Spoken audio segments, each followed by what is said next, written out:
एक बार स्वामी परमहंस के दर्शन के लिए एक गरीब लकड़हारा आया। स्वामी जी तो मन की हर बात जान लिया करते थे। उन्होंने अनजान बनते हुए पूछा, क्या काम करते हो?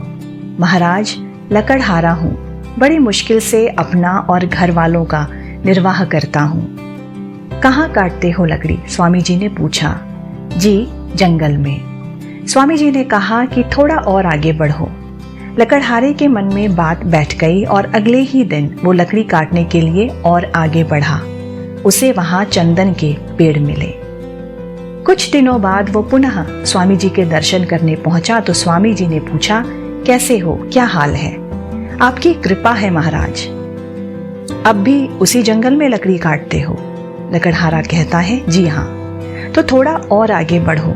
अगले दिन वो और आगे बढ़ा तो उसने देखा कि वहां चांदी की एक खान है। वो प्रसन्न मुद्रा में स्वामी जी के चरणों में धन्यवाद करने पहुंचा, किंतु उसके कुछ भी बोलने से पहले ही स्वामी जी ने फिर वही वाक्य दोहराया, और आगे बढ़ो। कुछ दिनों में आगे बढ़ते बढ़ते उसे सोने की और फिर हीरे की खानें मिलने लगी।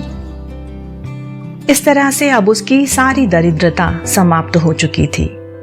इस बार जब वो स्वामी जी के दर्शन के लिए पहुंचा तो स्वामी जी ने पास बिठाकर समझाया, ये तो तुम्हारी सांसारिक स्थिति के लिए था। अब तुम बिल्कुल ऐसे ही ईश्वर की साधना के मार्ग में भी आगे बढ़ो और आगे बढ़ते जाओ। वो धनी बन चुका लकड़हारा दिव्य ज्ञान पाकर स्वामी जी का परम भक्त बन गया।